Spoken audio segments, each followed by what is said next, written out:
দেন ছিল পিঙ্ক ফ্ল্যাশের একটা loose powder. এই লুজ পাউডারের সাথে তোমরা একটা পাফও পেয়ে যাবে। আর এটা কিন্তু ট্রান্সপ্যারেন্ট একটা লুজ পাউডার, যা তোমাদের মেকআপকে সেট রাখতে হেল্প করবে। আর বাজেটের মধ্যে পিঙ্ক ফ্ল্যাশের প্রোডাক্টগুলো খুবই ভালো। এরপর ছিল একটা মাস্কারা। মাস্কারাটা খুবই ভলিউম একটা মাস্কারা। অল্প বাজেটের মধ্যে যারা খুবই ভলিউম মাস্কারা চাচ্ছ, তারা কিন্তু এটা নিয়ে নিতে পারো। আর তোমরা কিন্তু যে কোনো মেকআপ কম্বো তোমাদের মন মতো পছন্দ করে আমাদের থেকে কাস্টমাইজ করে নিতে পারো। দেন আপুটা নিয়েছে পিঙ্ক ফ্ল্যাশের কনসিলার। এটা কিন্তু অল্প বাজেটের মধ্যে খুবই ভালো একটা কভারেজ দেয়।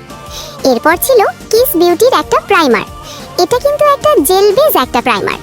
অয়েলি স্কিনের জন্য এই প্রাইমারটা কিন্তু খুবই ভালো। এরপর ছিল মোস্ট ডিমান্ডিং একটা প্রোডাক্ট, জোজো ডায়েরির কুশন ফাউন্ডেশন। আর এই কুশন ফাউন্ডেশন কিন্তু আমাদের পেজে সবথেকে বেশি পপুলার।